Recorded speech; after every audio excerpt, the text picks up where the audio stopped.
I'm so honored that we have a CEO of Edith's Accomplishments and Vision here, with co-presenting with such a critical change agent inside of her company, which is why I'm also so honored that our next speaker was willing to present.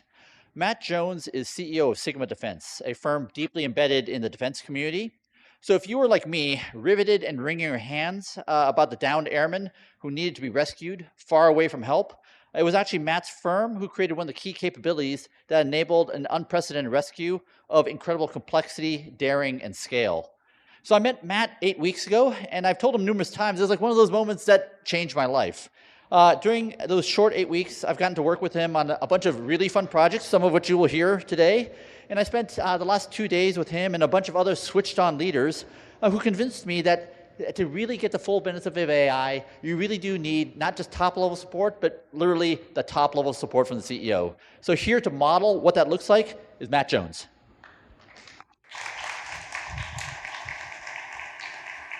Thank you. All right, just level set before I get into the presentation. I believe I am the only person in the room who is still trying to figure out how to get on this Slack channel. So you should all I'm like 22 hours into my Slack journey, so just like moderate your expectations of what I'm going to talk about today. Okay, next slide. Nothing.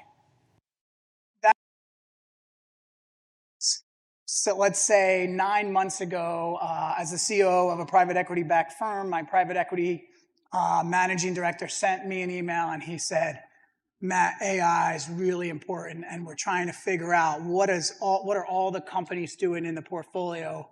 What's Sigma Defense doing? And I replied, one word, nothing. So that's what this talk will be about, my journey in meeting Gene and where things went from there. Next slide. Quick thing about myself. I'm an unsuccessful college student. I have an unhealthy pickleball obsession. I was a Navy cryptologist 8 years, and now I've led and sold several businesses, CEO of Sigma Defense. Next slide. The pickleball obsession is important here. Two things that I'll say about Sigma Defense. We are a defense tech firm. We are the Navy's DevSecOps CI/CD pipeline, which is pretty impressive to do in a world-class bureaucracy. And then we also build the Department of War's software mobility solution for how AI models get pushed to the tactical edge, which is the role we played in some of the recent events Gene mentioned. Next slide. All right, so how it starts. As a CEO that really empowers his team, I was going to this trade show in San Diego, and my team was like, Matt, we're doing this vibe coding workshop. We're sponsoring it. It's incredible. And then we're going to do a happy hour after. You got to go. And I'm like, what's vibe coding? And they're like, oh, you're going to love it. It's going to be great. I'm like, all right, I'll see you at the happy hour.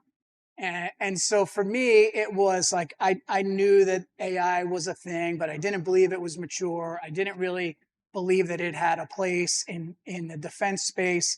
And I was just trying to understand what's the big deal.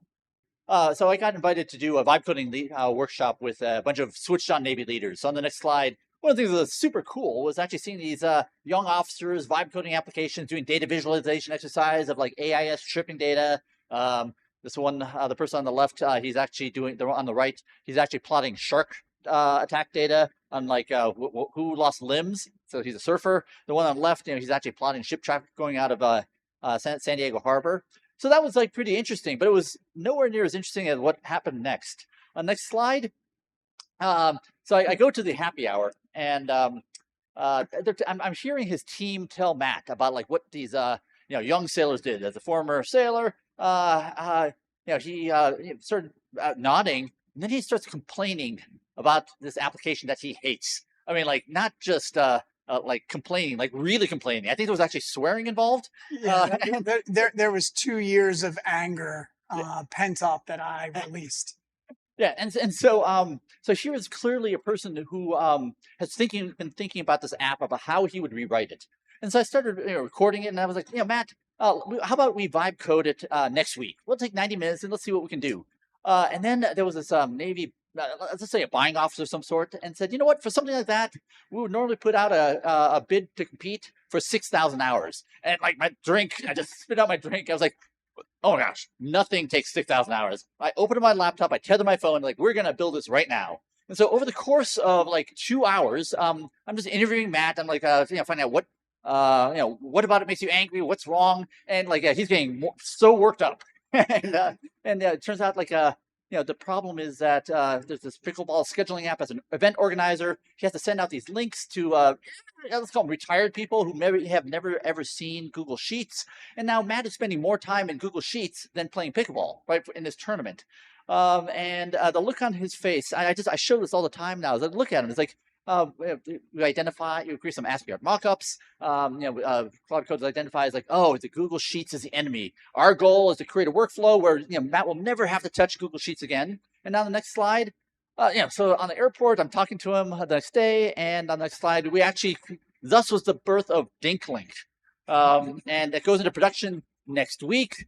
And that's really interesting. But not as interesting what happened like a couple days later. So he's not a developer. He's a career, he's a cryptographer. I was like, create a GitHub account. And I don't really expect anything to happen. But next thing I know, he's creating GitHub issues with fully formed ASCII art mockups, with the use case fully identified, all the edge cases covered. And I'm like getting goosebumps. And it's like this perfectly formed features that not only describe why, but I'm sorry, what to build, but why. And it was just this revelation. And so later on Super Bowl Sunday, I end up, it's like, if Matt can do it, like anyone can do it. And so I'm talking to my friend, Dr. Mike Stone. He was a Harvard ED doc for 12 years. He now has his own private practice. And months ago, we had talked about like, he wants an LLM to go into his electronic healthcare records to like pull up lab reports and whatever.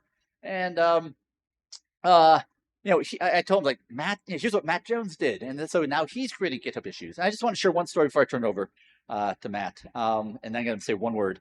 I was telling this to my kids. I was driving them to school, and one of my 16-year-old twins says, Dad, aren't you worried that they're now encroaching on your craft that you've spent 35 years getting good at? And I just laughed. I'm like, no, this is the most amazing thing ever. Like, this is unleashing so much creativity. And I think it was in that moment over the next couple of weeks when we put this in the Vibe Coding book, was like, there's just no doubt that we're going to create 100x more developers, in the next couple of years, right? And so, say there's 28 million developers now. That's 2.8 billion developers on the planet. That sounds about right. And so it was such a fun adventure. And I'll just mention one more thing to sort of like tee this up. We spent a week getting this app to go into production, and we've now spent 6 weeks plus trying to get Twilio to work. Yeah, how does that make you feel? That's my next slide.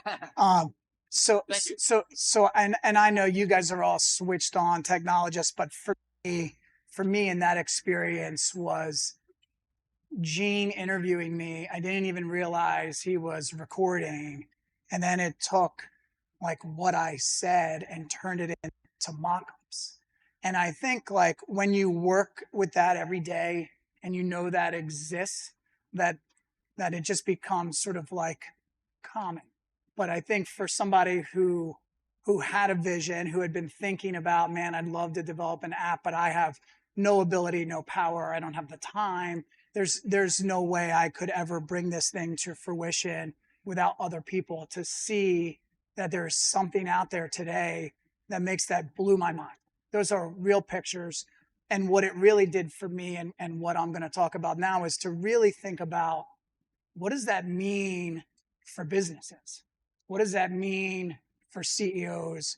And what does that mean for where bottlenecks go? And I started to apply this DinkLink experience to my own business to figure out like, okay, now it's clear, right? I'm the CEO and then I showed up Monday. I'm like, guys, met Gene, everything's AI.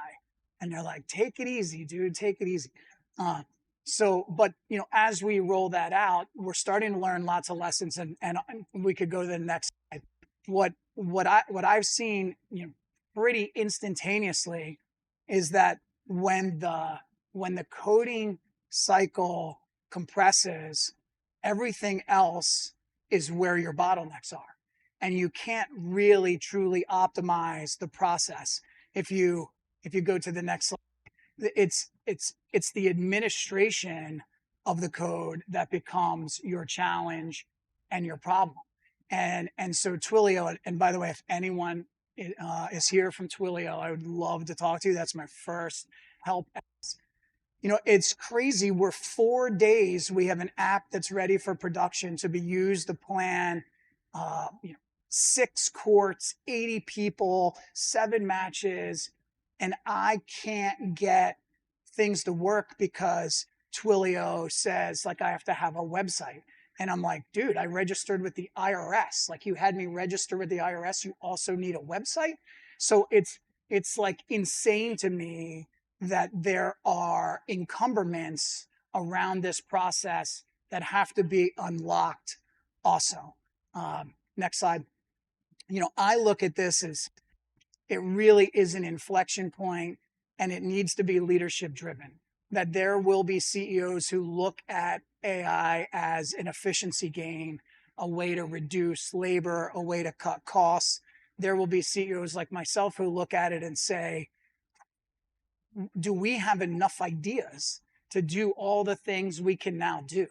And how do we really assess the ROI if everything we think about we can incubate in a month? Then how do we even know which things we should be investing in? And how do I get my sales team and the people who understand my customers to be sitting legitimately side saddle with my engineers? Because the reality is we could develop things quicker than my sales team can schedule meetings to figure out, is this even directionally accurate? And so I think where we're at a point of some companies' products will get cheaper, some companies' products will get more innovative. The whole landscape of how business works and how we compete is going to change. It's much bigger than just a technological revolution. I think it says in there, the entire organization, from my perspective, needs to be rewired. And traditional organizational structures might no longer be the right way to have your company organized. And the only people, and I said about the idea funnel. Next slide. And I really view this, like when I think about what is my role as a CEO of a $500 million defense tech firm, I have seen my job as external. I'm bankers, shareholders, media, and then internally, I'm set the vision and make sure the culture aligns to what is our ethos. But this is different. Like this is and any CEO in any organization really is responsible for how the communications flow in your organization, and your organizational structure drives the communications. And so things are moving so fast, there isn't time for, like I said, the sales and engineering to not be partnered together. It really is something that has to be CEO led. No one else is looking across the entire company, and it has to be really supported across leadership levels. That's really how we're going to get true adoption for AI. I think my last, my sort of request is, this is kind of my view on it. It has been, and I'm so grateful for, I said that my time with Gene was like a sliding door, if anyone's heard that before, where like the door opened, I was able to walk through it, and now AI and how it is going to impact the business world is sort of like top of mind for me all day, and trying to figure out how I get my organization to leverage it, to get more competitive, and like I said, and not for cost savings reasons. I'd be very interested in some of your experiences where, what are your CEOs saying? What is your leadership team doing? Happy to happy to have that conversation. I'm going to continue to work really hard to figure out how to get in the Slack But otherwise, I will be here. And I know we're running a little bit behind, so I'll end there. But I really appreciate the opportunity to talk with you all today. And my only big takeaway is it's bigger than technology. Like, it is much bigger than technology. It's going to change how every business operates, and this group is at the forefront of this revolution. Thank you. Thank you, Matt. And by the way, he's been so generous with his time, and so if you find an opportunity to interact with him for the way he can help, I couldn't recommend more highly.